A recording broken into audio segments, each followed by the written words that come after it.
scène ne procure pas le salut. Si tu veux être sauvé, il faut obéir à l'évangile du Seigneur Jésus-Christ. C'est-à-dire, il faut se repentir de ses péchés, se faire baptiser au nom de Jésus pour le pardon de ce dit péché. Et il faut recevoir le don du Saint-Esprit qui est évidencé par le parler en langue. C'est-à-dire, quand tu reçois le Saint-Esprit, tu vas parler en d'autres langues comme l'Esprit va te donner de t'exprimer. Maintenant, la Sainte Seine est une commémoration. C'est une commémoration du prix que le Seigneur a payé à la croix pour que nous puissions être sauvés. Et aujourd'hui, pour montrer notre gratitude, pour montrer notre reconnaissance, nous allons lui dire merci. Et nous allons nous souvenir du prix qu'il a payé. Maintenant, vous êtes invités à participer avec nous. Mais si vous avez déjà pris la décision de suivre le Seigneur, si vous vous êtes repenti de vos péchés, que vous êtes baptisé au nom de Jésus-Christ et que le Seigneur vous a rempli du Saint-Esprit et que vous avez pris la décision de vivre pour Dieu. Je n'ai pas dit que vous menez une vie parfaite. J'ai dit que vous vous êtes décidé d'abandonner le monde et de marcher pour le Seigneur. Vous êtes les bienvenus à participer avec nous. Mais si vous êtes encore dans la vallée de décision, vous ne savez pas si vous allez vivre pour Dieu ou pas, ou si vous allez abandonner votre vie à Dieu ou pas, nous allons vous conseiller de ne pas participer, parce qu'au lieu que ça soit une bénédiction, ça serait une malédiction pour vous. Et nous ne faisons pas la Sainte Seine chaque dimanche, nous le faisons à 2 ou 3 reprises dans l'année. Ça, c'est pour garder le caractère sacré de la Sainte Seine. La Sainte Seine a été, quand elle a été instaurée, la Bible ne nous donne pas de recommandations quant à combien de fois nous pouvons la faire, mais la Bible nous donne des recommandations quant à comment nous devons la faire. Et nous devons faire la Sainte Seine avec révérence, avec respect. Et c'est pourquoi nous avons opté pour garder cela pour des jours spéciaux, pour préserver le caractère sacré de la Sainte Seine, que ça ne devienne pas quelque chose de routinier pour nous. Amen. Donc voilà ce que je voulais partager avant de rentrer dans la parole du Seigneur. Si on se lève, d'abord content de voir la sœur Manouchka de retour avec nous aujourd'hui. Alléluia. Et elle m'a appelé. Alléluia. C'est par la grâce de Dieu que cette femme est vivante aujourd'hui. Alléluia.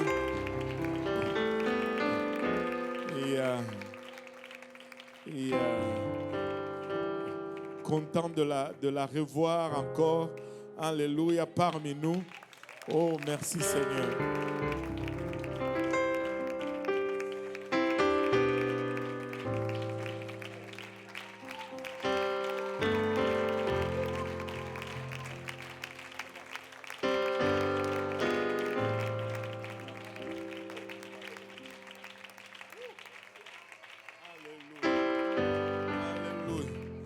Alléluia. C'est par la grâce de Dieu vraiment que cette dame est parmi nous aujourd'hui. Et on l'avait donnée pour mort. Alléluia. Suite à un cancer sévère. Alléluia. Mais Dieu a dit qu'il n'avait pas encore fini. Alléluia. Alléluia. Alléluia. Ce n'est pas que nous n'allons pas mourir. Mais nous voulons mourir au temps indiqué par Dieu. Amen. Tous nous allons mourir, mais que ce soit le temps de Dieu et non le temps des hommes. Amen. Alléluia. Merci Seigneur pour la sœur Manouchka.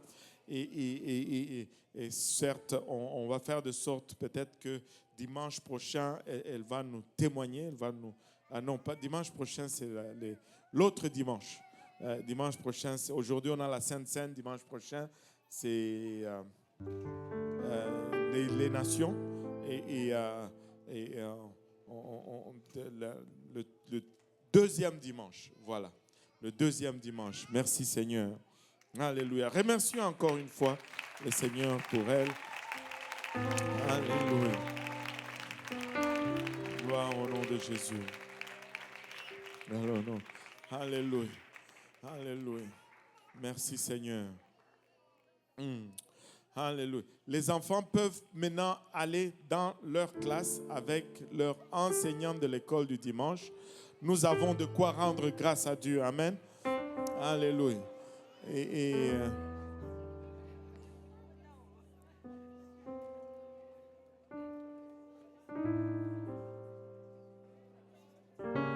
Alléluia. Le restant de la congrégation, si on peut juste s'élever et souhaiter la bonne action de grâce à la personne à côté de toi et fais-le avec un sourire. Amen.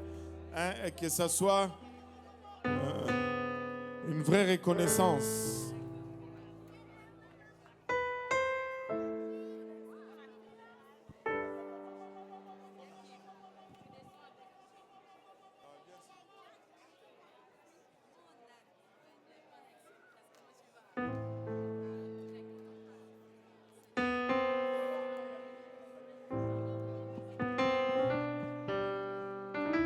Alléluia.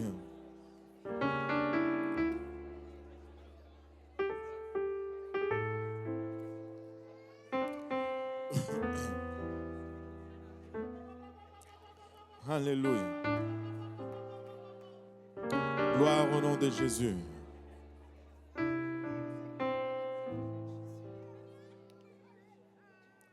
Gloire au nom de Jésus. Alors que vous êtes debout, on va aller dans la parole du Seigneur. Amen.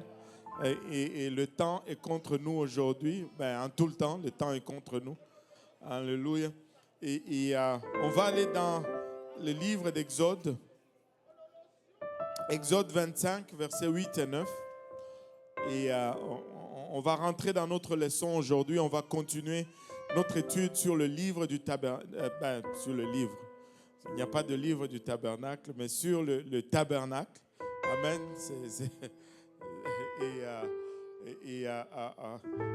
Exode 25, versets 8 et 9. Si vous l'avez trouvé, dites Amen. Si vous cherchez encore, dites j'arrive. Bon, ça a l'air que tout le monde est arrivé. La Bible nous dit, ils me feront un sanctuaire et j'habiterai au milieu d'eux. Vous ferez le tabernacle et tous ses ustensiles d'après le modèle que je vais te montrer. Amen. Ils me feront un sanctuaire et j'habiterai au milieu d'eux. Vous ferez le tabernacle et tous ses ustensiles d'après le modèle que je vais te montrer. Prions tous ensemble, Seigneur, nous te sommes encore une fois infiniment reconnaissants, Papa, de ton amour, de ta bonté, de ta fidélité, de ta grâce, Papa, de ta miséricorde par laquelle nous sommes encore vivants aujourd'hui. Seigneur, nous te sommes à jamais redevables. Papa, alors que nous allons partager ta parole, nous réalisons combien nous sommes inadéquats, Seigneur. Cette parole est esprit alors que nous sommes charnels. Et de nous-mêmes, nous ne pouvons ni l'appréhender, ni la recevoir, ni la partager, Seigneur. Mais aide-nous. Aide-moi à la donner sans crainte, ni faveur, ni hésitation. Aide-nous tous ensemble à la recevoir, qu'elle puisse trouver une place dans nos cœurs où elle va germer et produire de fruits et que ce fruit nous conduise jusque dans la vie éternelle. Au nom de Jésus, nous te prions avec action de grâce dans les cœurs. Nous disons tous au nom de Jésus. Alléluia. En vous asseyant, pouvez-vous juste encore une fois battre vos mains pour le Seigneur.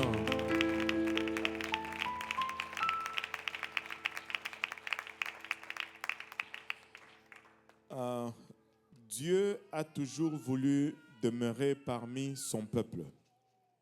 Et pour marquer cela, il leur a ordonné de construire le tabernacle. Et le tabernacle a été construit dans le désert. Nous avons toujours notre film que nous montrons un peu au début, une illustration animée qui nous montre un peu le tabernacle, cette tente qui était dressée par le peuple d'Israël dans le désert. La cour extérieure était limitée par cet enclos qu'on appelait le parvis.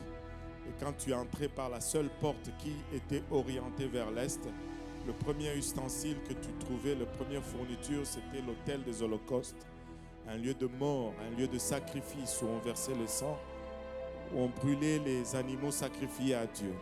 Quand tu avançais, tu trouvais la cuve des reins, un lieu de lavage, où les sacrificateurs se lavaient après le sacrifice. Et la tente d'assignation se trouvait dans le fond, recouvert de différents tissus qui étaient symboles des différents faits qu'on retrouve dans notre marche avec le Seigneur. Mais une fois que tu rentrais dans cette tente d'assignation, il y avait deux parties.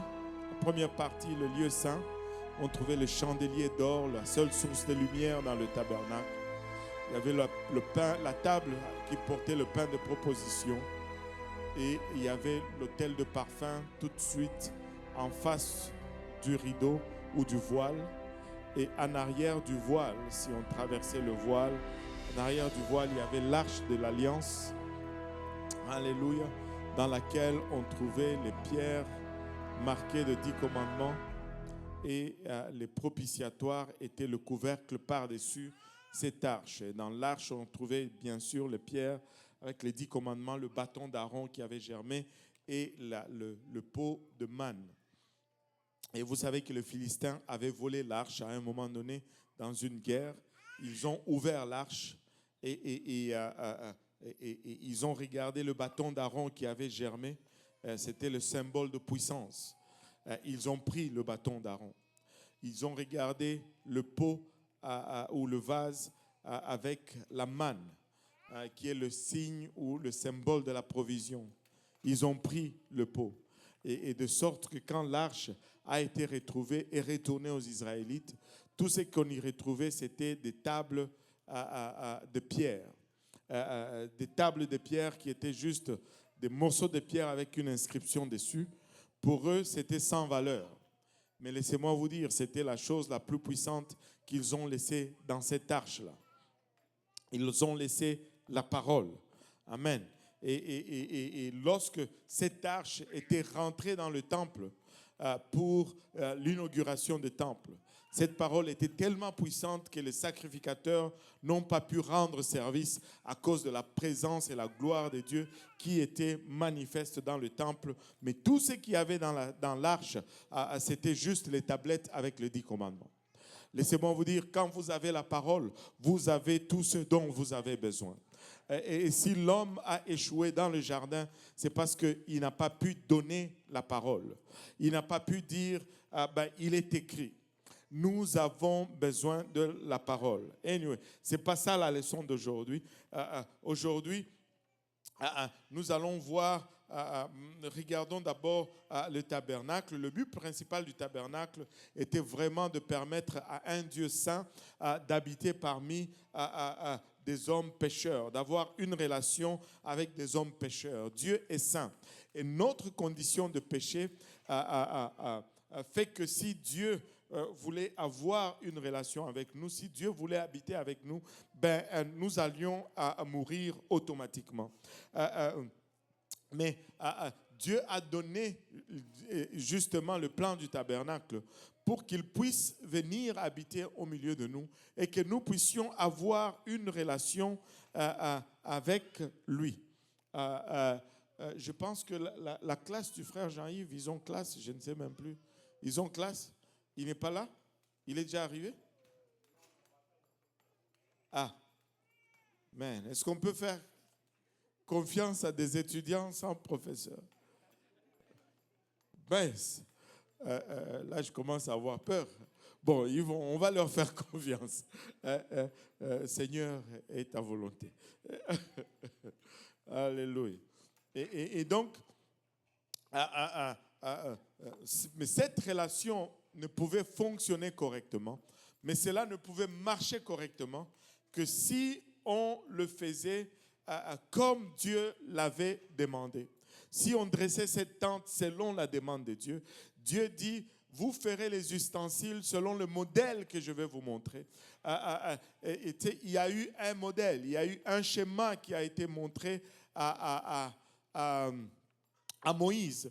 Et il fallait le faire selon le modèle. Si ce n'est pas fait selon le modèle, ça ne fonctionne pas. Notre relation avec Dieu ne va fonctionner que si on le fait selon le modèle de Dieu. Si on ne le fait pas selon le modèle de Dieu, ben, ça ne va pas fonctionner.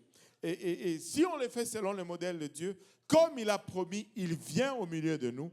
Et s'il est au milieu de nous, il y a sa provision. S'il est au milieu de nous, il y a sa protection. S'il est au milieu de nous, il y a sa puissance. S'il est au milieu de nous, nous avons intérêt, en d'autres termes, à le faire selon le modèle qu'il a montré.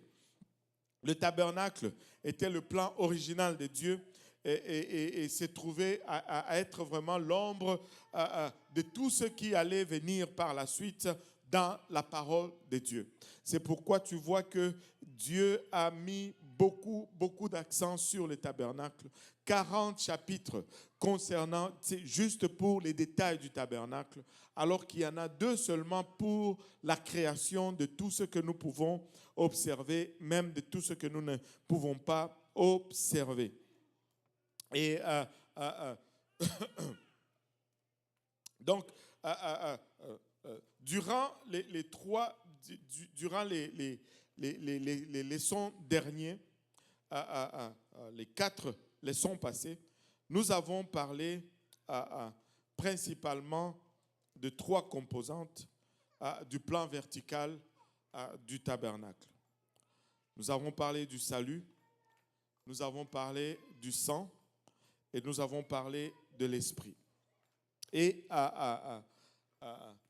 ces choses sont représentées dans le tabernacle par l'autel des holocaustes, la cuve de rein et l'arche de l'alliance. Et ça forme cette ligne verticale du tabernacle.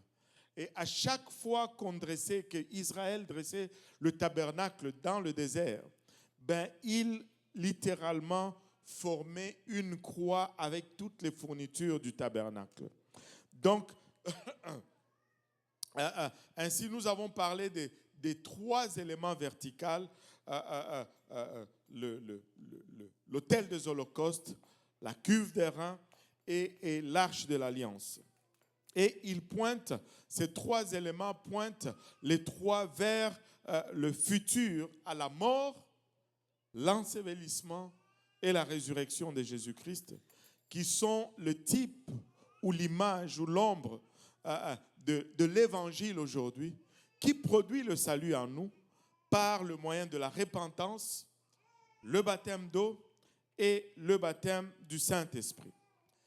Si tu veux être sauvé aujourd'hui, si tu veux établir une relation avec Dieu aujourd'hui, c'est par là que ça commence. Ça commence d'abord par la repentance. La repentance, c'est la mort en soi-même. Je dois mourir par ma volonté, je dois mourir dans ma volonté, afin que la volonté de Christ puisse vivre à travers moi. Mais après la mort ou la repentance, il y a l'ensevelissement ou le baptême d'eau. Tu dois être enseveli au nom de Jésus-Christ pour le pardon de tes péchés. C'est pourquoi nous avons une piscine ici. Nous n'avons pas un bol. Parce que le baptême est un type de l'ensevelissement. Tu dois être complètement immergé et l'eau, en passant l'eau, est gardée chaud. Comme ça, même en hiver, tu ne peux pas avoir des excuses. Tu ne peux pas dire « Ah, je ne me suis pas baptisé, Seigneur, parce qu'au Canada, l'eau était trop froide. » Et moi, non. L'eau est même chaude. Donc, il n'y a pas d'excuse pour ne pas obéir à l'Évangile. J'ai vu des soldats en Afghanistan, en Irak, qui creusaient des trous dans le sable et qui mettaient des bâches dans ces trous afin que l'eau qu'ils vont y verser ne se perd pas dans le sable. Et ils remplissaient de l'eau ces trous bâchés et ils baptisaient au nom de Jésus-Christ en plein désert. Tu peux être baptisé au nom de Jésus-Christ quand tu le désires. Alléluia. Et tu peux dire, mais Pasteur, comment on va le faire ici? Moi, je suis venu, je ne t'ai pas préparé. Tu es venu, tu ne t'étais pas préparé, mais Dieu avait déjà tout préparé. Nous avons des vêtements de réchange, nous avons des serviettes, nous avons des séchoirs. Ça ne prend que ton obéissance. Ça ne prend que tu dises oui, je vais revêtir le nom de Jésus-Christ aujourd'hui. Et on a des cabines d'échange, on a tout ce que ça prend. Ça ne prend que l'obéissance. Amen. Ça ne prend que ton obéissance. Alléluia. Demande un peu ton voisin. Es-tu déjà baptisé au nom de Jésus? Tu peux le faire aujourd'hui. Alléluia. Et c'est comme ça qu'on obtient le salut. C'est comme ça qu'on applique le prix payé à l'évangile, plutôt le prix payé à la croix dans notre vie par le moyen de l'évangile. Le salut s'obtient par l'obéissance à l'évangile. Des fois, les gens disent, mais comment tu peux dire que tel n'est pas sauvé? Ben, parce que si tu n'as pas obéi à l'évangile, tu n'es pas encore sauvé. Ce n'est pas moi qui dis cela, ce n'est pas l'église pentecôtiste qui dit cela, c'est la parole de Dieu qui dit cela. Marc 16, 15 et 16 nous dit « Allez prêcher la bonne nouvelle à toute créature. Celui qui croit et qui se fait baptiser sera. Celui qui ne croit pas sera. » Ce n'est pas l'église pentecôtiste unie, c'est la Bible.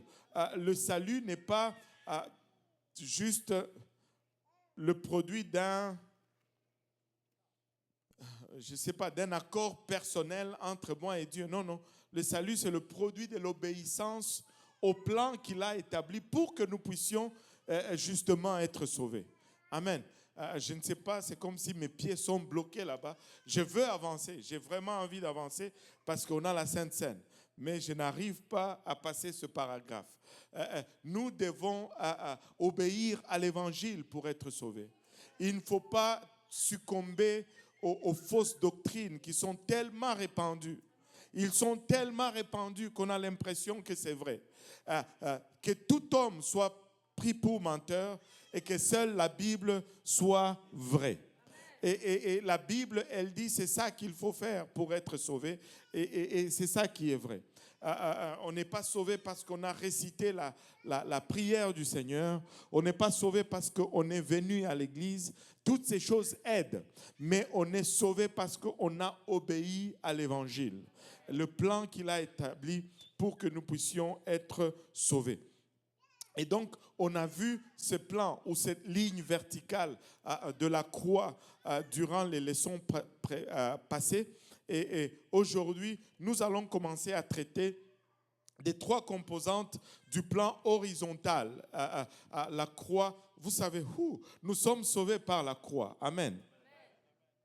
Nous sommes sauvés par... Alléluia. Toute la croix, pas une partie de la croix. Amen.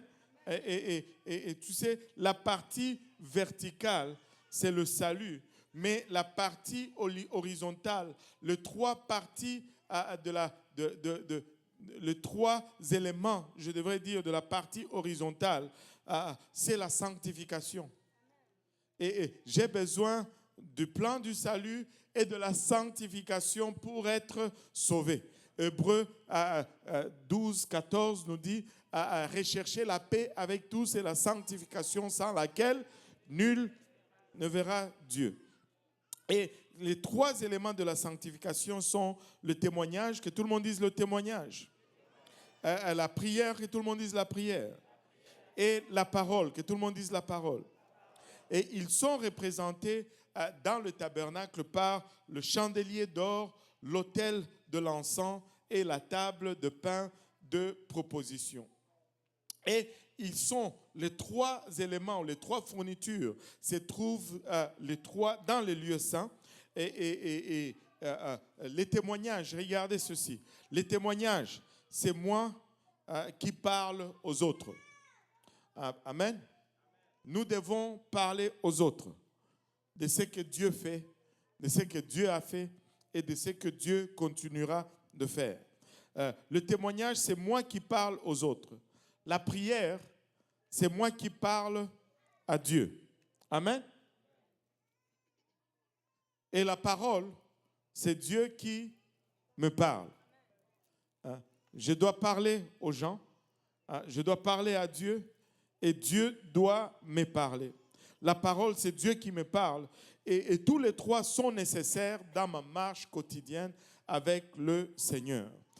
Donc, je dois évangéliser tous les jours, je dois parler à Dieu tous les jours et Dieu doit me parler tous les jours. En d'autres termes, je dois mener une vie de témoignage et je dois prier tous les jours et je dois lire la parole de Dieu tous les jours. Regardons le premier élément. Il est décrit dans le livre d'Exode, le 25e chapitre, du verset 31 au verset 40. Verset 31 au verset 40. J'aurais dû peut-être diviser en deux pour que ça soit un peu plus lisible. Ouais, c'est pas si mal, mais j'aurais dû le mettre sur 2 slides. Mais bon, c'est trop tard. Il dit, tu feras un chandelier d'or pur. Ce chandelier sera fait d'or battu.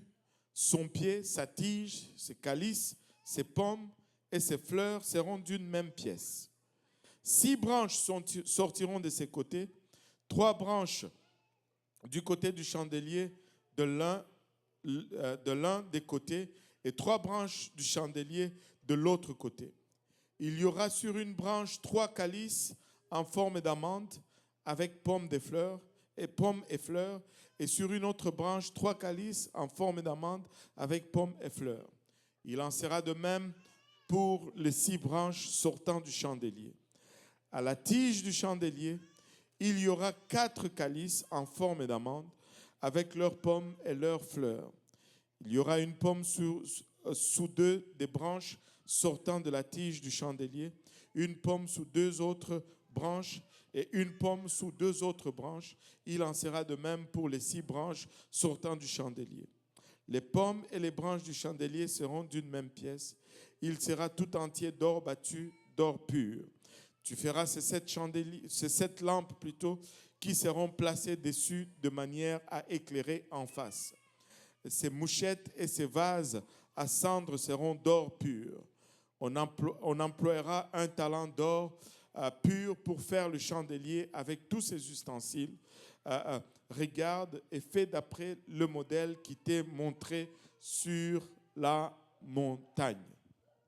Alléluia. Et voilà la description du chandelier. Quand nous avions visité Israël, nous avions vu le chandelier. Vous savez qu'Israël a déjà refait tout ce qui appartenait au tabernacle. Ils ont déjà reconstruit tous les ustensiles, tous les fournitures. Ils ont déjà tout refait. Et le chandelier d'or est fait et il est sur la place publique et il est haut et en or massif j'aurais dû peut-être envoyer la photo, mais je ne l'ai pas envoyée malheureusement. C'est impressionnant. Mais le but principal du chandelier d'or était de donner la lumière. Tout comme nous, comme Église, nous devons être les témoins du Seigneur sur la terre. Témoigner signifie tout simplement parler aux autres. Nous devons parler aux autres du Seigneur. Nous ne voulons pas nous taire. Nous voulons parler. Une fois Adam a gardé silence dans le jardin d'Éden, voilà où nous nous retrouvons aujourd'hui. Nous devons parler. Mais nous ne devons pas dire n'importe quoi. Il y a des choses que nous devons dire, mais nous devons parler. Alors qu'il était encore dans le monde, Jésus était la lumière du monde. Mais maintenant qu'il est parti, il veut que son Église, c'est-à-dire toi et moi, soyons la lumière du monde. Les chandeliers étaient la seule source de lumière dans le lieu saint. Et laissez-moi vous dire, nous sommes également la seule source de lumière dans ce monde aujourd'hui. Et nous sommes les seules images de Dieu. Nous sommes les seules images de Jésus. Et si nous sommes l'image de Jésus, et s'il éclairait le monde lorsqu'il était dans le monde, nous allons éclairer le monde alors que nous sommes dans le monde. Regardez ce qu'il dit dans Jean 9, verset 5. « Pendant que je suis dans le monde, je suis la lumière du monde. » Amen. Ce n'est pas un hasard que le Seigneur a ajouté « Pendant que je suis dans le monde, je suis la lumière du monde. » Pourquoi? Parce que dans Matthieu 5, il nous dit ceci, alors qu'il se préparait à partir. Dans Matthieu 5, verset 14, il dit « Vous êtes la lumière du monde. Une ville située sur une montagne ne peut être cachée. Et on n'allume pas une lampe pour la mettre sous le boisseau, mais on la met sur le chandelier et elle éclaire tous ceux qui sont dans la maison. Que votre lumière luise ainsi devant les hommes, afin qu'ils voient, alléluia, vos bonnes œuvres et qu'ils glorifient votre Père qui est dans les cieux. » Dieu ne t'a pas sauvé pour te cacher. Dieu ne t'a pas sauvé, alléluia, pour que tu mènes une vie de clandestinité. Dieu t'a sauvé afin que tu puisses reluire et que tu puisses montrer ses œuvres dans ce monde qui est en train de se perdre. Alléluia. Dieu ne nous a pas sauvés pour l'anonymat. Il nous a sauvés pour nous exposer. Il nous a sauvés pour que nous puissions reluire et que nous puissions briller. Nous sommes appelés à témoigner. Nous sommes appelés à déclarer les faits de Dieu. Une fois j'étais perdu, aujourd'hui je suis sauvé. Une fois j'étais aveugle, aujourd'hui je vois. Une fois j'étais ignorant, aujourd'hui je connais. J'étais en route vers l'enfer, aujourd'hui je me réjouis, je suis en route vers le ciel. Et le monde va le savoir. Nous sommes la seule chose, alléluia, le seul qui puisse le permettre de réaliser, alléluia, c'est que le Seigneur fait. Et très souvent, lorsque nous pensons au chandelier, nous avons habituellement l'image d'une bougie en cire, une bougie qui est en train de brûler. Mais quand Dieu a fait le chandelier, cela n'est pas du tout le cas. Cela n'est pas du tout le cas. Le chandelier d'or était en fait une lampe avec deux réservoirs. La différence avec une bougie et une lampe, c'est qu'une lampe a des réservoirs d'huile. Et quand les réservoirs se vident, on remplit encore l'huile dans le réservoir. Ces chandeliers avaient 6 branches, 3 branches de chaque côté et une branche principale, ce qui faisait au total 7 branches. Et il y a une différence très significative avec une bougie. La bougie produit la lumière. Quand la bougie produit la lumière, elle s'autoconsomme, elle brûle, elle finit. Quand la bougie finit, c'est fini. Il n'y a plus rien. Mais le chandelier n'est pas comme ça. Quand le chandelier produit la lumière, le chandelier ne se consume pas. Le chandelier consomme l'huile qui est dans le réservoir, mais le chandelier demeure toujours. Amen. Le chandelier demeure toujours. On peut remplir les réservoirs continuellement et c'est comme ça que l'Église doit fonctionner. C'est comme ça qu'en tant que chrétien, tu dois fonctionner. Alléluia. Tu ne dois pas répandre la lumière de Dieu en consommant ton énergie humaine, c'est-à-dire en travaillant par la chair, en faisant les œuvres de la chair, en te brûlant toi-même personnellement. Mais tu produis la lumière en consommant le Saint-Esprit, en consommant l'Esprit de Dieu qui est en toi. Et c'est pourquoi les œuvres que nous sommes appelés à faire doivent être faites par l'Esprit et non pas par la chair. Alléluia. Et nous allons rester constamment allumés si nous continuons à garder notre réservoir plein. comment est-ce que le réservoir se garde plein? Ben, c'est par la prière. Regarde, si tu ne pries pas, ben, tu n'as plus d'huile. Et si tu n'as plus d'huile et que tu continues à faire, ben, tu es en train de faire par la chair. Tu dois prier tous les jours. Tu dois garder ton réservoir rempli tous les jours pour que ton travail dépende de l'Esprit de Dieu et non pas, alléluia, de ta propre chair. Nous devons prier, Église. Quand il y a réunion de prière, il faut venir prier. Quand il y a 30 minutes de prière, alléluia, avant chaque service, il faut venir prier. Parce que nos œuvres, nos travails dépendent de la prière et non des habilités humaines. Nous ne voulons pas être consommés ou consumés. Nous voulons consumer l'Esprit de Dieu que Dieu nous a remplis avec. Les chandeliers étaient originalement allumés par un feu surnaturel. Vous savez comment ça s'était passé? Quand ils ont construit le tabernacle pour la première fois, ils ont offert le tout premier sacrifice. Ils n'avaient pas allumé le feu. Ils ont placé le sacrifice sur l'autel des holocaustes. Ils ont invoqué l'Éternel. Et le feu est tombé du ciel et a allumé le sacrifice qui était sur l'autel des holocaustes. Et à partir de ce moment-là, ils ont pris ces feux pour allumer le chandelier à l'intérieur et pour allumer également l'encens sur l'autel de parfum. On ne pouvait pas utiliser un feu étranger dans le service du tabernacle. Les enfants d'Aaron ont essayé une fois, le feu est sorti de l'autel et les a consumés parce que Dieu n'accepte pas un feu étranger. Dieu n'accepte pas un feu étranger. Si nous allons travailler, ça va être par l'Esprit de Dieu. Si nous allons travailler, ça va être par le Saint-Esprit et non pas par un esprit quelconque.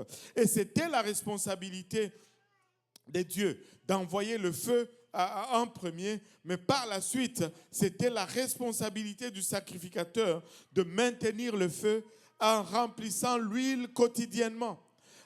C'est lui qui gardait maintenant le feu, pas en amenant d'autres feux, mais en remplissant l'huile quotidiennement. Et cela était fait chaque matin et chaque soir. Les lampes étaient alors remplies et les mèches qui servaient de lumière étaient taillées pour que cela continue de brûler. Amen. Dieu, quand nous recevons le Saint-Esprit, c'est un acte du ciel. Quand tu reçois le Saint-Esprit pour la première fois, le feu tombe du ciel et ça t'allume. Et tu commences à parler en langue. Très souvent, c'est exceptionnel. Tu ressens des choses. Moi, je me rappelle encore du frère Boaz, le jour qu'il a reçu le Saint-Esprit ici. Je ne vais jamais oublier. Et il était en train de prier. Je ne sais pas qu'est-ce qu'il a ressenti, mais il était propulsé. Il est tombé. Mais quand il s'est relevé de là, il s'est mis à courir. Le frère Boaz timide que vous voyez là, il s'est mis à courir ici. Et ce n'était plus les mêmes. Mais laissez-moi vous dire, mais ce n'est pas tous les jours qu'il vient à l'église qu'il doit attendre que l'Esprit le frappe pour qu'il se mette à courir. Parce que pour ses premiers allumages, boum, le feu est tombé du ciel. Mais après, c'est sa responsabilité, alléluia, de venir à l'église, de se dire, je vais courir pour Dieu. Et il va courir. C'est sa responsabilité maintenant d'entretenir ce feu. Des fois, nous sommes à cette place où nous nous disons, je n'ai pas ressenti ce que j'ai ressenti. Non, non, non. Ça ne va plus être pareil. C'est ta responsabilité par la suite d'entretenir le feu. Ce n'est pas à chaque service du tabernacle tous les jours que le feu tombait du ciel pour allumer l'holocauste sur l'autel. Amen. Ça devenait l'acte humain. L'acte initial était l'acte de Dieu, mais par la suite, ça va être l'acte humain. Tu vas parler en langue tous les jours si tu veux entretenir le feu. Tu dois prier tous les jours en langue si tu veux entretenir le feu. Alléluia. Tu ne vas peut-être pas avoir la sensation que tu avais eue au départ, mais c'est ta responsabilité que d'entretenir le feu. Amen. Alléluia. Et regardons un peu quelques versets ici. Exode 27, verset 20, il nous dit: tu ordonneras aux enfants d'Israël de t'apporter pour les chandeliers de l'huile pure d'olive concassée, afin d'entretenir, alléluia, que tout le monde dise entretenir, afin d'entretenir les lampes continuellement. Alléluia. Et le jour de la Pentecôte, c'était impressionnant. Ils ont reçu le Saint-Esprit pour la première fois, mais après, alléluia, c'était eux qui devaient initier cela. Vous savez, j'ai toujours raconté cette histoire. La première fois est toujours accompagnée de sensations. Mais cela ne veut pas dire que les autres fois qui vont suivre, c'est moins puissant. L'histoire du raisin revient encore. J'aime le raisin. Est-ce que vous aimez le raisin? Vous devez aimer le raisin. Sinon, vous n'allez pas aller au ciel. Alléluia. Ça, c'est juste moi. Amen. Vous savez, qu'est-ce qu'ils ont trouvé dans la terre promise? Les raisins. Amen. Allô? Il faut aimer le raisin. Mais ce n'est pas quelque chose qui pousse en Afrique, le raisin, vraiment chez nous. Et je me rappelle, j'étais encore à l'école, j'étais en 4e primaire. Je n'avais jamais mangé de raisin. Parce que c'est un truc pour l'Europe, pour les riches. Il y avait des fois un peu de pommes. Mais la pomme, c'est quand tu étais malade à l'hôpital. Là, on t'amenait la pomme. Ce n'est pas tous les jours. Tous les jours, tu manges les mangues, les bissongolais, les goyaves. Mais la pomme, c'est quand tu es malade, tu es à l'hôpital. Amen. Alléluia. Et vous riez parce que ça vous dit quelque chose, ça vous parle, n'est-ce pas? Aïe, aïe, aïe. Maintenant, regardez ceci. On était à l'école, 4e primaire. Et il y a un enfant dans ma classe, il venait d'une famille riche. Et ce jour-là, je ne sais pas comment, peut-être un cousin venu d'Europe, il a amené des raisins à l'école. Toute la cour le suivait. Toute la cour le suivait. Tout le monde voulait goûter à ce fruit qu'on voyait seulement dans les livres. Et là, comme il était dans ma classe, il fallait maintenant être un de ses proches pour avoir ce privilège. Comme il était dans ma classe, on était un peu amis. J'étais de ceux qui avaient le privilège. Et moi, un de mes amis, il nous a dit, OK, vous, je vais vous donner. Il nous a donné à 2. Il nous a donné un raisin.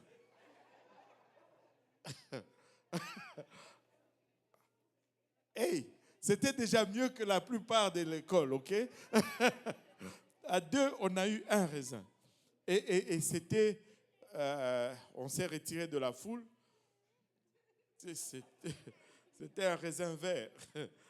Mais on est sur la cour d'école. Il n'y a pas de couteau, il n'y a rien. Mais écoute, si tu es dédaigneux, c'est ton problème. Tu ne vas pas goûter au raisin. Tout ce qu'on avait, c'était les dents. Donc,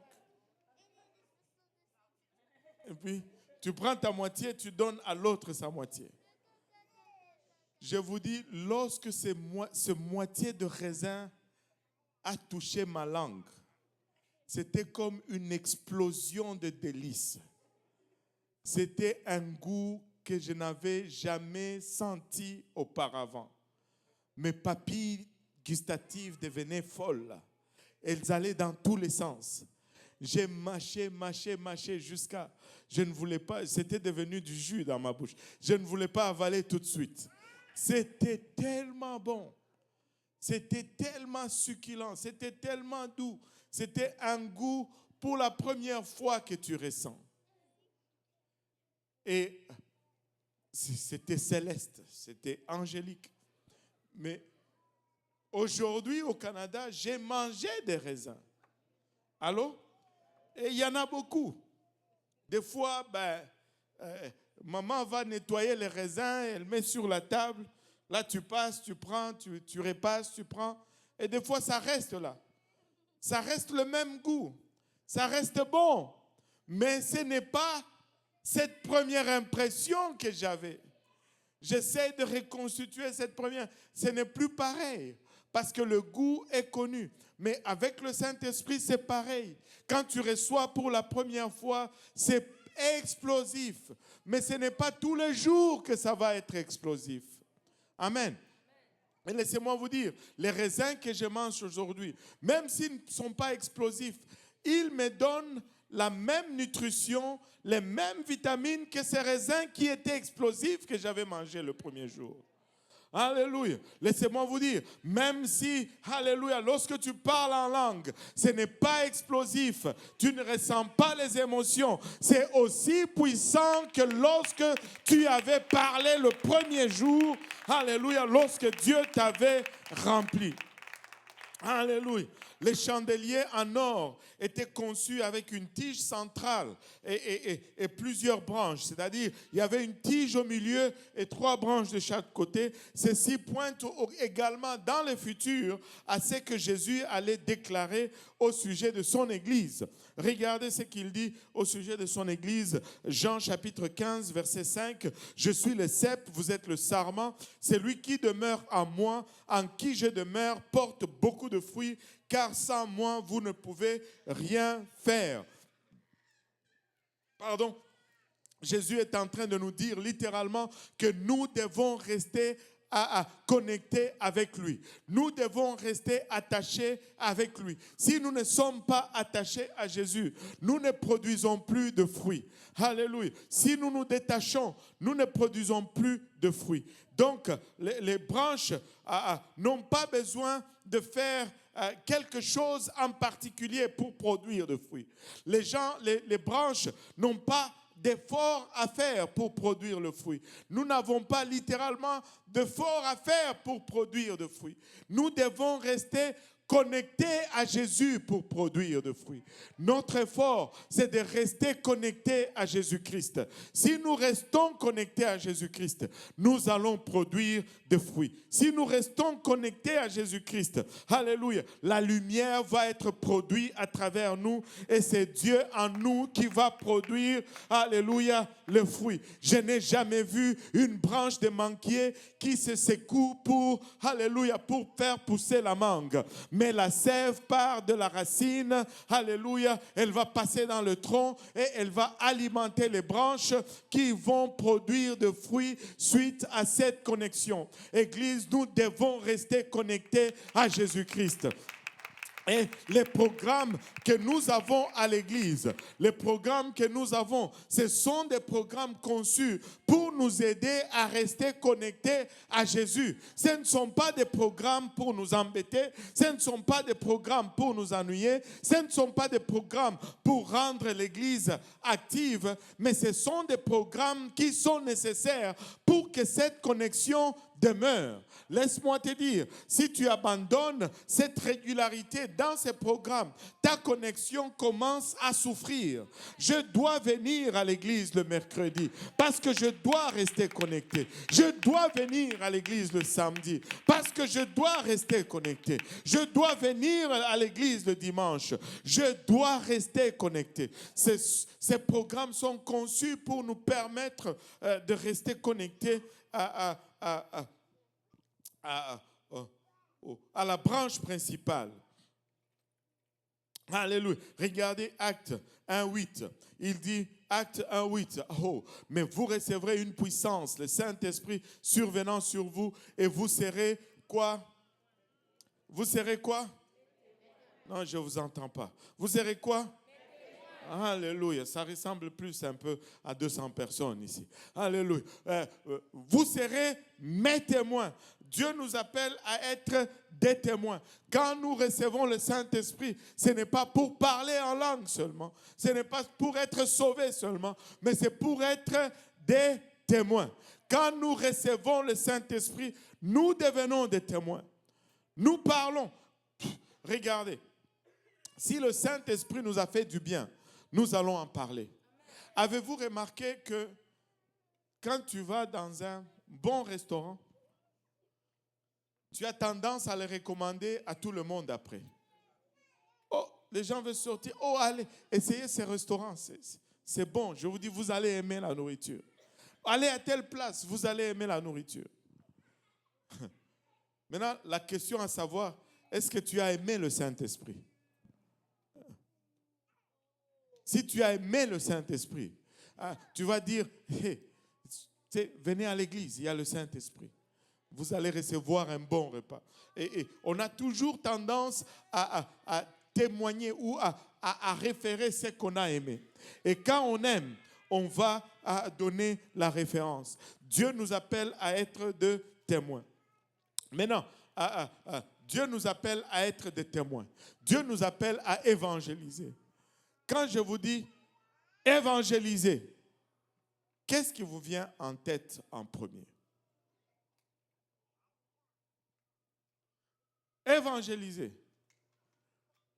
Vous pensez tout de suite au frère Joël Gussan. Alléluia. Évangéliser, qu'est-ce qui vous vient en tête? Très souvent, il y a deux options. Il y a d'abord le stéréotype négatif, c'est-à-dire l'harcèlement, l'insensibilité, parler dans la face des gens. Tu sais, les témoins de Jéhovah. J'ai vu une vidéo un témoin de Jéhovah qui frappe à la porte de quelqu'un. Il dit, je viens vous parler du Seigneur Jésus-Christ. Voulez-vous bien? Et la personne répond, il dit, donc vous êtes sourd-muet. Désolé, bonne journée. Et puis il répond, à vous aussi.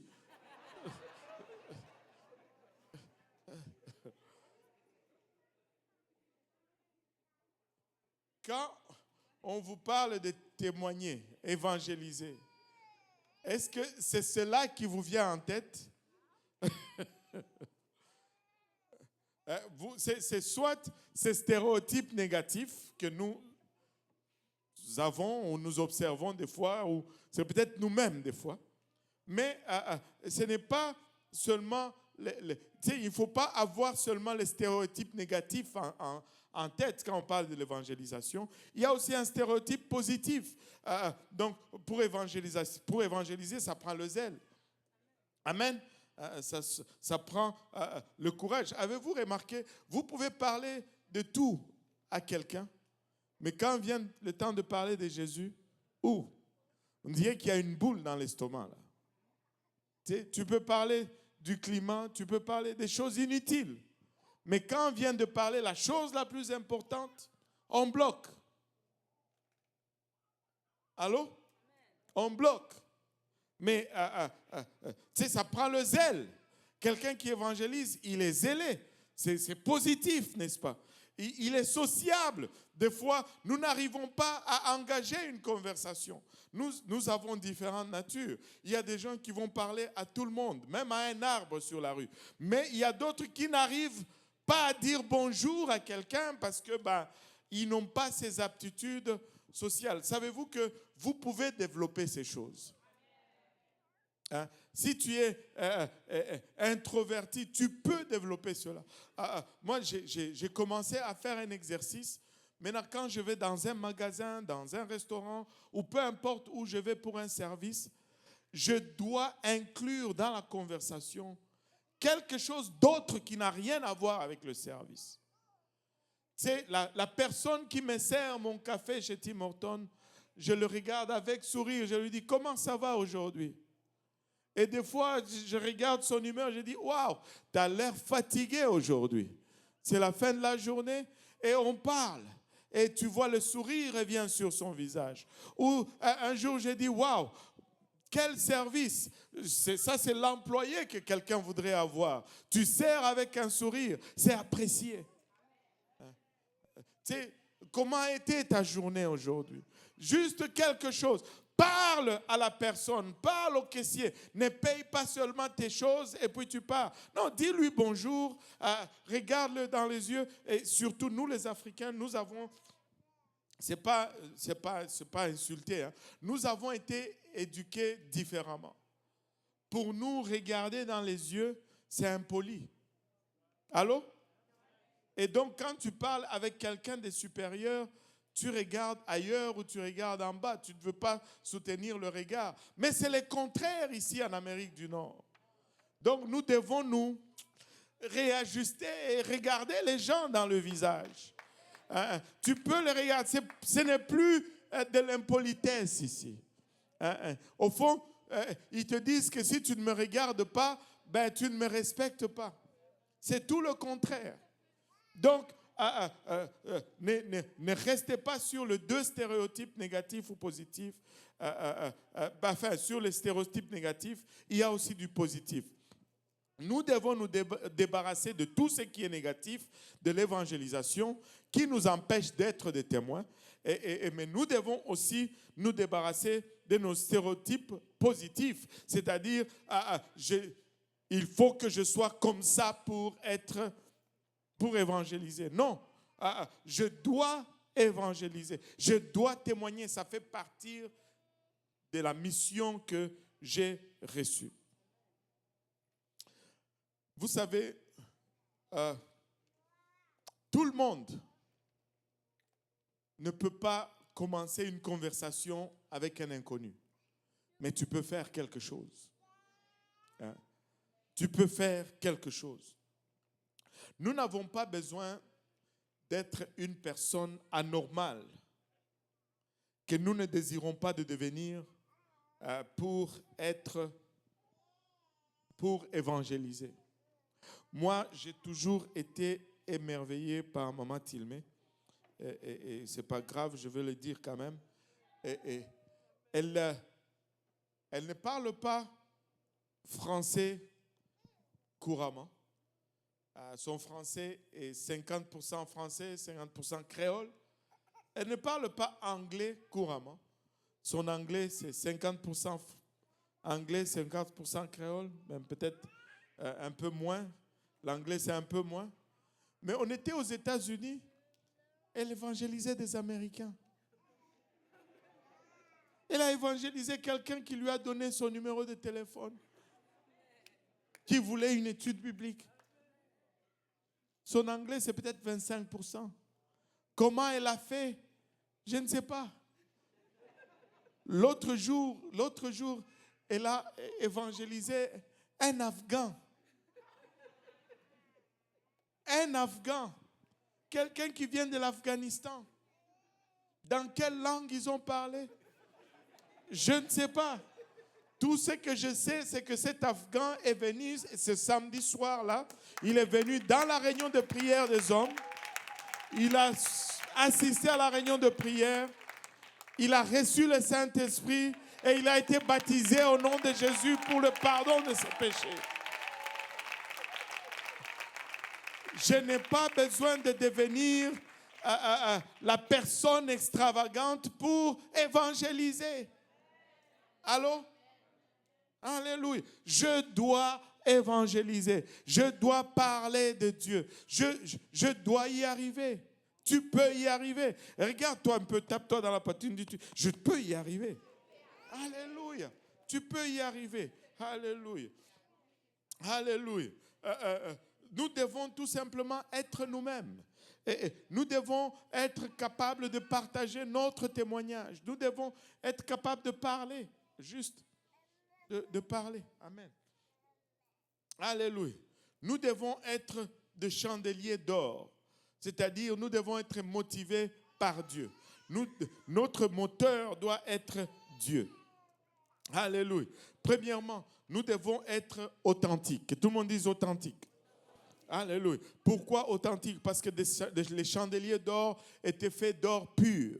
Cet or était pur. Dieu a insisté que l'or soit pur. Donc nous devons aussi être purs. Nous devons être authentiques. Alléluia. Les chrétiens doivent devenir... ça c'est quelqu'un qui a dit cela. Ce n'est pas moi, ne me créditez pas de cela. Quelqu'un a dit, le chrétien doit devenir une bonne nouvelle avant de partager la bonne nouvelle. Fou. Je vais le redire encore. Je pense que de ce côté-ci, on n'a pas entendu. Le chrétien doit devenir une bonne nouvelle avant de partager la bonne nouvelle. Waouh! C'est-à-dire, je dois vivre cet évangile. Je dois la mettre en pratique. Je dois devenir ce que Christ veut que je devienne pour que je puisse partager la bonne nouvelle. Notre témoignage doit refléter notre propre personnalité en mettant les autres à l'aise et en les amenant à savoir que ce que nous possédons est bien réel, est bien authentique. Alléluia. Notre témoignage personnel est le moyen le plus efficace de communiquer. Dieu a sûrement fait quelque chose dans ta vie. Dieu a fait quelque chose. Amen. La sœur Manouchka va témoigner de sa guérison. Quand quelqu'un va lui parler, elle va dire, je connais un Dieu qui m'a guéri du cancer. Dieu a fait sûrement quelque chose pour toi. Il t'a délivré de quelque chose. Il t'a sauvé de quelque chose. Il a pourvu quelque chose.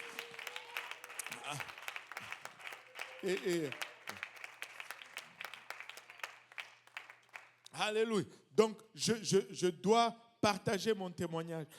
Les gens peuvent disputer toutes choses, mais ils ne peuvent pas disputer ton expérience. Moi, j'entendais des voix.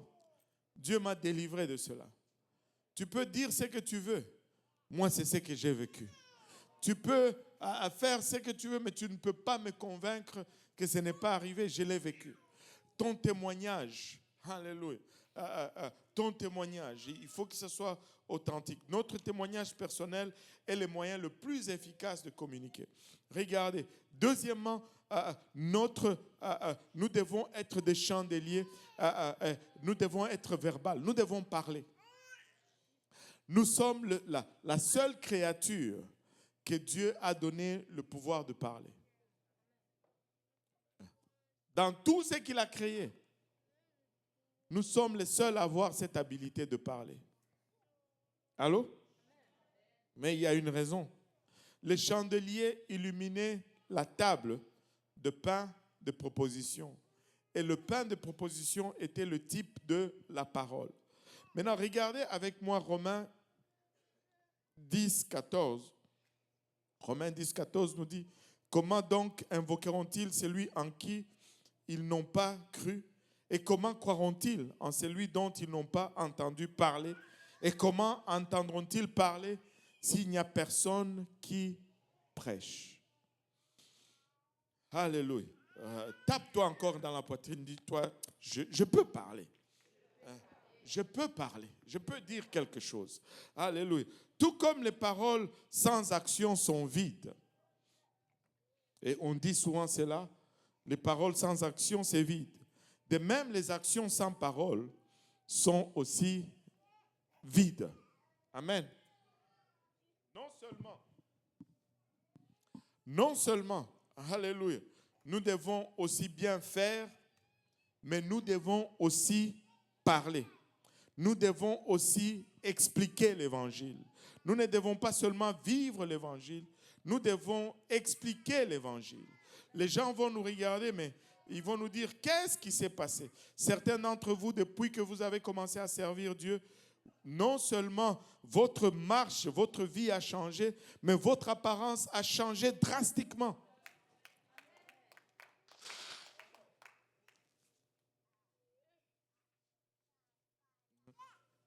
Votre apparence a changé drastiquement, que notre lumière illumine la parole de Dieu pour les autres et la rende claire et attrayante.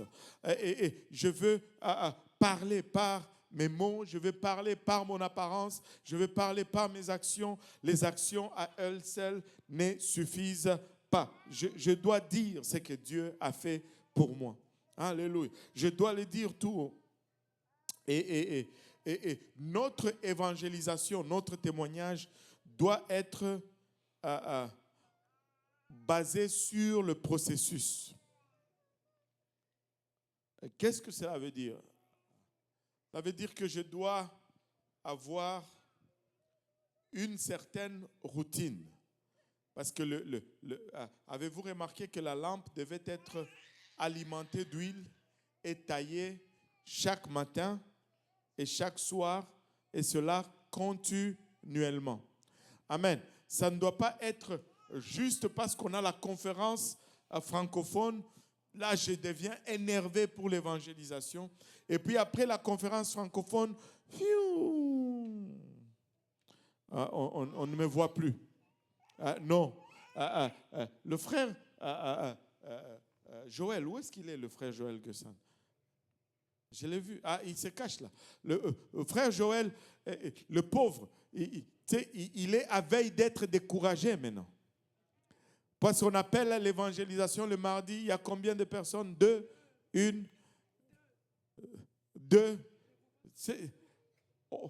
Le dimanche, on est 350.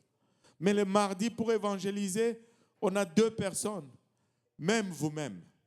Même si vous ne savez pas calculer. Vous voyez qu'il y a un problème quand même. Oh, ouais. Ne restez pas silencieux sur moi. Avouez au moins que mes calculs ne sont pas si... Si je dis qu'il y a un problème, je ne suis pas tellement à côté là. Allô?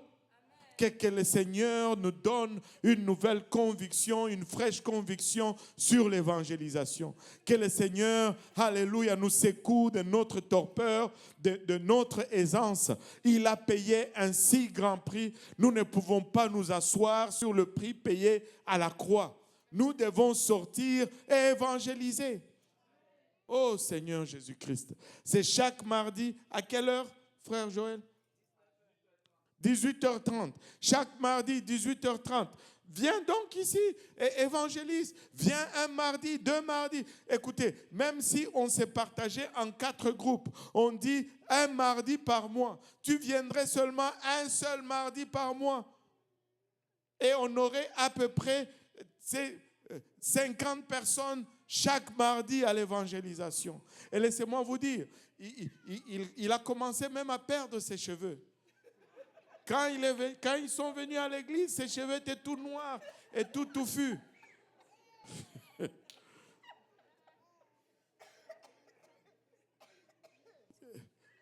Bougez, on va faire quelque chose.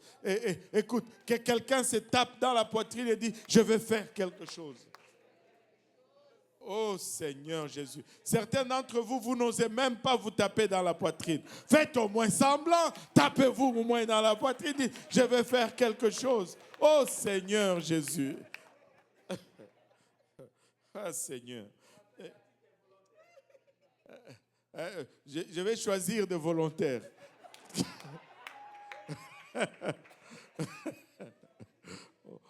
Aïe. Ah, le français, hein. Mais l'évangélisation orientée sur les événements va précipiter les choses. Mais l'évangélisation orientée sur le processus va amener les gens pas à pas et avec patience vers le Seigneur. Maintenant, 4e point, encore une fois, 4e point, ça doit être un effort d'équipe. Que tout le monde se dise effort d'équipe. Chez nous en Haïti, on dit mets en pile, chai palou. Mais où sont les mains en pile là? Moi, je vois juste des mains piti. Il n'y a pas de mains en pile ici. Ça veut dire, plus il y a de mains, plus la charge est moins lourde. Mais si on s'y met tous, ben, ça va être moins lourd à porter. Amen. Le Seigneur n'a pas sauvé seulement le frère Joël. Il nous a sauvés tous. Le Seigneur n'a pas rempli seulement le frère Joël et Maman Tilmé. Il nous a remplis tous du même esprit. C'est la même croix qui a payé, alléluia, pour le salut de nous tous. C'est le même sang, les mêmes souffrances. Alléluia. Nous devons être reconnaissants. Une façon de montrer notre reconnaissance, ben, c'est d'évangéliser et de propager l'œuvre du Seigneur. Alléluia, alléluia. Plusieurs sacrificateurs travaillaient ensemble. C'était une rotation pour tailler les mèches et remplir les réservoirs d'huile afin d'entretenir cette lampe qui devait continuer, qui devait brûler continuellement. Maintenant, plusieurs sacrificateurs travaillaient ensemble. On peut signaler à l'école du dimanche qu'il commence à monter. J'ai presque fini. Tu sais, quand quelqu'un vient à Christ, c'est souvent une suite de plusieurs maillons. Souvent, quand nous invitons quelqu'un et il vient à l'église, nous sommes contents. Ah, je l'ai invité, il est venu à l'église. Mais ce n'est pas juste parce que tu l'as invité qu'il est venu à l'église. Il faut que tu l'invites. Il y a quelqu'un qui a prié quelque part. Il y a quelqu'un qui a donné quelque part. Il y a quelqu'un qui a jeûné quelque part. Il y a quelqu'un qui lui a parlé. Vous savez, si je regarde en arrière, avant que je n'arrive ici, plusieurs personnes m'ont parlé de Dieu dans différentes directions. Et éventuellement, un jour, c'est arrivé là-bas. C'est un travail d'équipe. Si tu évangélises aujourd'hui, personne ne vient. Mais ne t'inquiète pas. Il va venir éventuellement. Mais tu as fait ta part. C'est comme ça que ce n'est pas que je parle à Dieu, je parle à la personne de Dieu, et puis il revient. Non, il vient. Non. Mais chacun, nous y mettons un peu, jusqu'à ce que ça va arriver à culmination et nous avons le résultat. Nous ne portons pas individuellement le plein fardeau de l'évangélisation. Dieu ne nous a pas appelés pour être uniquement le premier ou le dernier maillon. Des fois, nous sommes au milieu, des fois, nous intervenons au milieu, des fois, nous intervenons. Quand nous intervenons à la fin, là, oh, que c'est bon, parce que nous voyons le résultat tout de suite. Mais ce n'est pas toujours le cas. Des fois, nous intervenons au milieu. Des fois, nous intervenons au début. Et tu vois, qu'est-ce qui arrive souvent quand tu interviens au début? Tu te retrouves à te battre avec les démons qui oppressaient cette personne. Parce que tu es au début du maillon de l'évangélisation. Mais il faut que quelqu'un le fasse. Tu ne vas pas maintenant dire, oh non, moi je vais attendre. Quand les autres vont prendre le début, moi je vais prendre le milieu et la fin. Non, non. Mais chacun à son tour, Dieu nous utilise à des endroits différents. Nous devons devenir intentionnels. Que tout le monde dise intentionnel. Nous devons devenir des partenaires intentionnels avec les autres chrétiens. Et on doit réunir nos habiletés afin de conduire d'autres personnes à Christ. Nous avons des habiletés différentes et nous avons des aptitudes différentes, mais si nous les mettons ensemble, nous allons arriver à voir le royaume de Dieu avancer. Nous allons arriver à voir des gens venir à Christ. Mais nous devons nous mobiliser pour avancer le royaume. Je ne veux pas être sauvé et juste m'asseoir sur le laurier. Certains d'entre nous, nous n'avançons pas, nous devenons même frustrés parce que tout ce que nous faisons, c'est recevoir, recevoir, recevoir, recevoir. Laisse-moi te dire ceci. Si tu ne fais que recevoir, tu vas mourir. Tu vas mourir. Un réservoir qui n'a pas de sortie, l'eau qu'elle reçoit devient stagnante et il n'y a pas de vie dans ce qui est stagnant. Nous ne pouvons pas seulement recevoir, nous devons recevoir et donner également. Nous devons être de fontaines, de sources de vie. Amen. Alléluia. Le Christ, Jésus a tellement fait pour nous. Il est allé à la croix pour nous. Il a donné de sa vie pour nous. Il a été crucifié, il a été flagellé, il a été humilié. Il n'a pas hésité à ne pas donner sa tête pour qu'on y place cette couronne d'épines. Il n'a pas hésité à ouvrir ses mains pour qu'on y enfonce ses clous. Il n'a pas retiré son dos. Il a donné son dos afin qu'il soit flagellé. Et tout cela, c'était pour nous. Tout cela, c'était pour toi et pour moi, afin que nous puissions ressentir sa présence comme nous la ressentons aujourd'hui. Mais aujourd'hui, nous ne pouvons pas nous asseoir sur cela. Un des premiers actes de reconnaissance que nous allons avoir en tant que chrétiens, c'est que nous allons évangéliser. Nous allons évangéliser. Quand nous réalisons l'œuvre de la croix, nous n'allons pas nous taire. Tu te dis, oh, je suis gêné. Des fois, nous nous disons cela, je suis gêné. As-tu réalisé qu'il a été exposé nu devant le monde pour que tu puisses avoir accès au salut? Et toi, tu vas te tourner vers Jésus et tu lui dis, je suis gêné. Je ne pense pas. Je ne pense pas. Il a payé le grand prix pour que nous puissions avoir accès à ceci. Aujourd'hui, nous allons nous commémorer le prix qui a été payé. En ce dimanche d'action de grâce, nous allons le remercier pour le sacrifice qu'il a accompli à la croix. En ce moment, je vais demander aux huissiers de venir. Je ne sais pas comment on va faire. Est-ce qu'on va faire défiler les gens ou on va circuler avec les... OK. Les huissiers vont commencer à circuler alors que vous êtes assis à vos places. Parents, asseyez-vous avec vos enfants. Et s'ils ne sont pas encore en l'âge de participer, c'est votre responsabilité de veiller à ce qu'ils ne participent pas.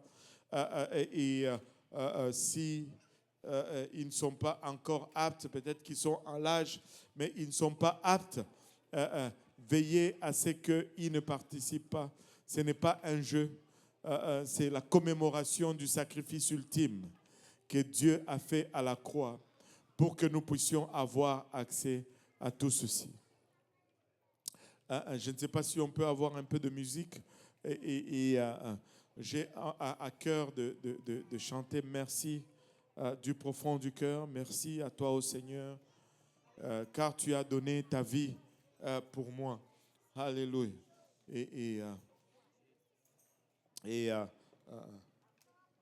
Pendant que les huissiers arrivent, si on peut...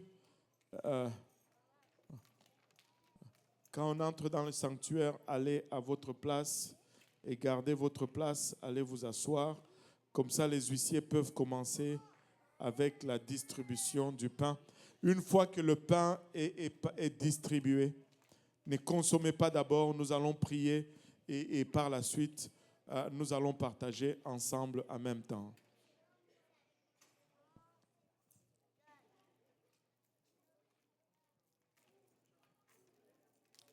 Merci du profond du cœur. Merci à toi, ô Seigneur.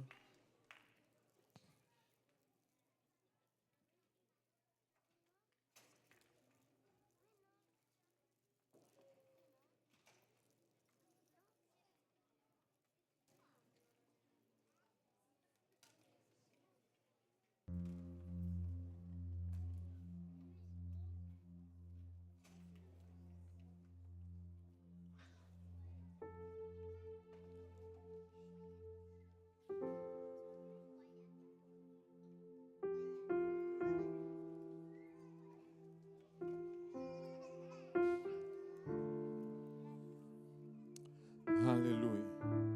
Si nous pouvons prendre ce moment pour commencer à parler à Dieu, lui ouvrir nos cœurs encore une fois, de lui demander de nous purifier, de nous de nous aider avec nos faiblesses et que nous ne sommes pas du tout volontiers à l'offenser, mais qu'il nous aide dans nos faiblesses.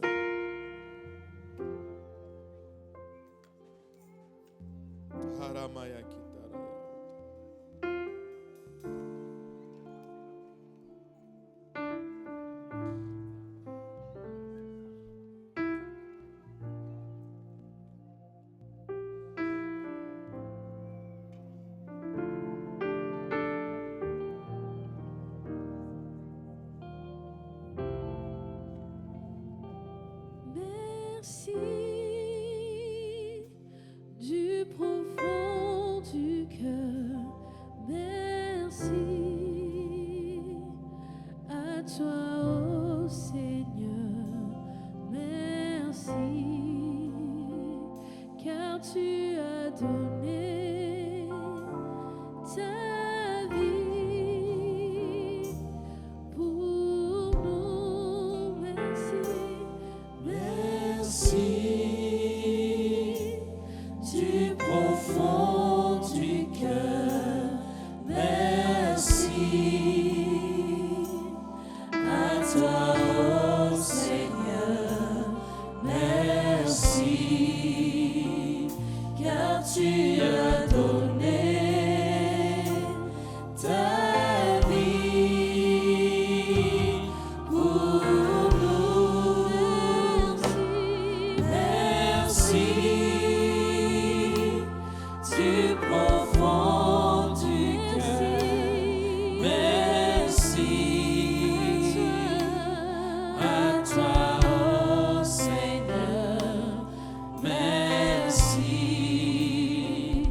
car tu as donné ta vie pour nous. Maintenant que le faible dit je suis fort, que le pauvre dit je suis riche, car tu as donné ta vie pour nous. Maintenant que le faible dit je suis fort, que le pauvre dit je suis riche, car tu as donné ta vie pour nous.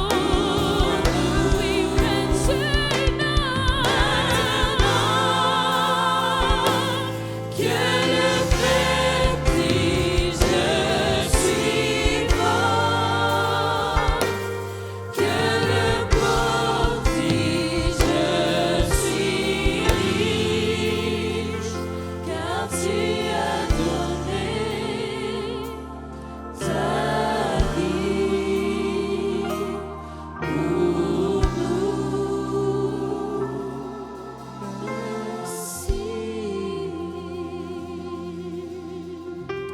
Oh, merci Seigneur Jésus. Merci Seigneur Jésus. Alléluia.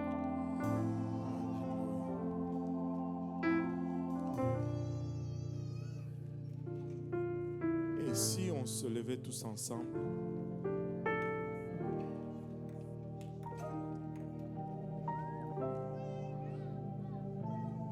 je vais lire d'abord Ésaïe 53. Le 10 premiers versets, la Bible nous dit: qui a cru à ce qui nous était annoncé, qui a reconnu le bras de l'Éternel, s'est élevé devant lui comme une faible plante, comme un rejeton qui sort d'une terre desséchée. Il n'avait ni beauté ni éclat pour attirer nos regards, et son aspect n'avait rien pour nous plaire. Méprisé et abandonné des hommes, homme de douleur et habitué à la souffrance, semblable à celui dont on détourne le visage. nous l'avons dédaigné. Nous n'avons fait de lui aucun cas. Cependant, ce sont nos souffrances qu'il a portées. C'est de nos douleurs qu'il s'est chargé. Et nous l'avons considéré comme puni, frappé de Dieu et humilié. Mais il était blessé pour nos péchés, brisé pour nos iniquités. Le châtiment qui nous donne la paix est tombé sur lui. Et c'est par ses meurtrissures que nous sommes guéris. Nous étions tous errants comme des brebis, chacun suivait sa propre voie. Et l'Éternel a fait tomber sur lui l'iniquité de nous tous. Il a été maltraité et opprimé, il n'a point ouvert la bouche, semblable à un agneau qu'on mène à la boucherie, à une brebis muette devant ceux qui l'attendent. Il n'a point ouvert la bouche. Il a été enlevé par l'angoisse et le châtiment.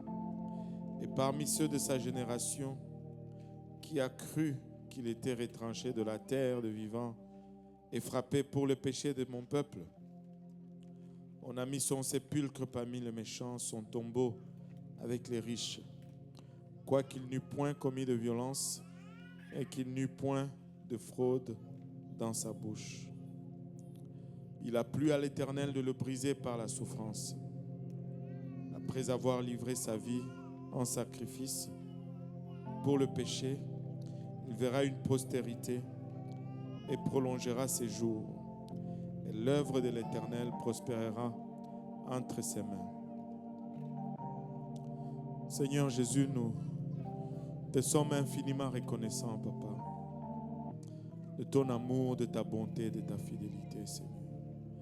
En ce moment, alors que nous venons avec cette coupe et ce pain, Seigneur, emblème de ton corps qui a été brisé pour nos péchés, emblème de ton sang qui a été versé pour nos iniquités, Seigneur.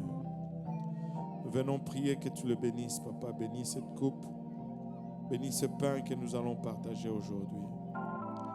Papa, en commémoration du sacrifice ultime que tu as accompli à la croix pour un chacun de nous. Père, nous ne voulons pas être, Seigneur Jésus, indifférents, insensibles à l'œuvre accomplie à la croix, Seigneur. Nous venons te remercier, Papa, parce que tu n'as pas retiré ta main, Seigneur, tu les as plutôt ouverts, afin que le clou y soit enfoncé, Seigneur. Papa, il abachata, tu n'as pas détourné ta tête. Tu l'as laissé être couronné, Papa, de cette couronne d'épines, pour que nous puissions, Papa, jouir du salut aujourd'hui. Père, ta barbe a été arrachée de ton visage, ton dos a été lacéré, Seigneur, 39 coups de fouet, Seigneur. Papa, tu as été privé de sommeil pendant presque 48 heures. Père, on a craché sur toi, on t'a injurié, on t'a giflé, on t'a donné de souffler, Seigneur. Mais tout cela parce que j'avais péché, Seigneur. Parce que j'avais péché. Pardonne-moi aujourd'hui.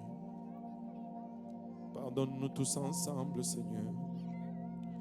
Et que ce sang versé puisse nous purifier, Papa, de toute souillure de la chair, de l'âme et de l'esprit, Seigneur.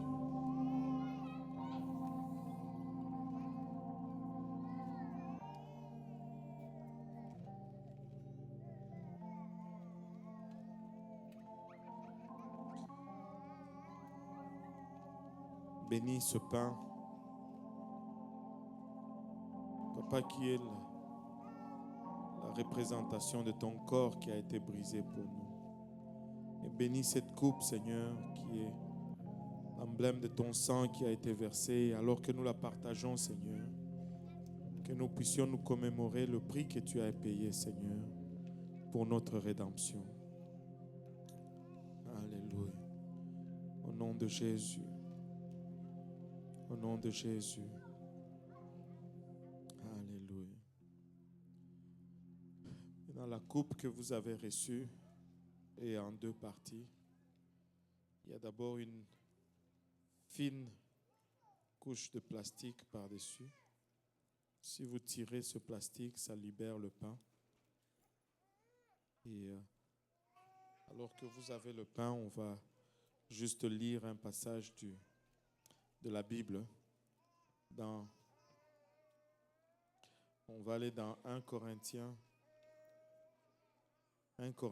11. Le verset 23 nous dit: « Car j'ai reçu du Seigneur ce que je vous ai enseigné. C'est que le Seigneur Jésus, dans la nuit où il fut livré, prit du pain. Et après avoir rendu grâce, le rompit et dit: Ceci est mon corps qui est rompu pour vous. Faites ceci en mémoire de moi. Mangeons maintenant ce pain en mémoire du corps de Christ qui a été brisé pour nos iniquités. »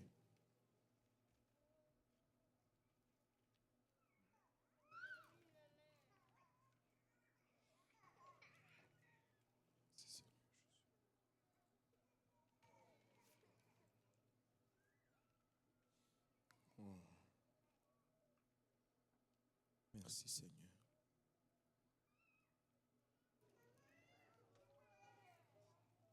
Merci Seigneur.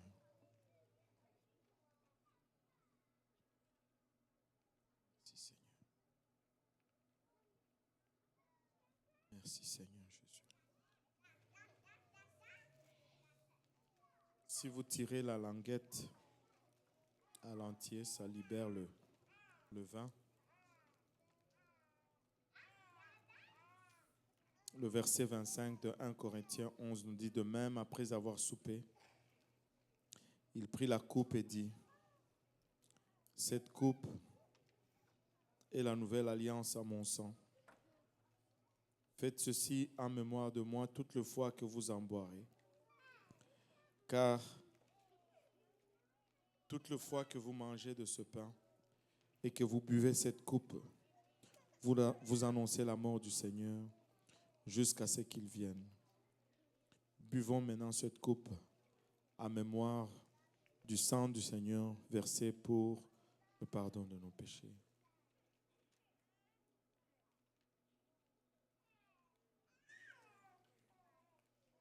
Merci Seigneur. Merci Seigneur. Pouvons-nous, alléluia, lui témoigner notre reconnaissance. Pouvons-nous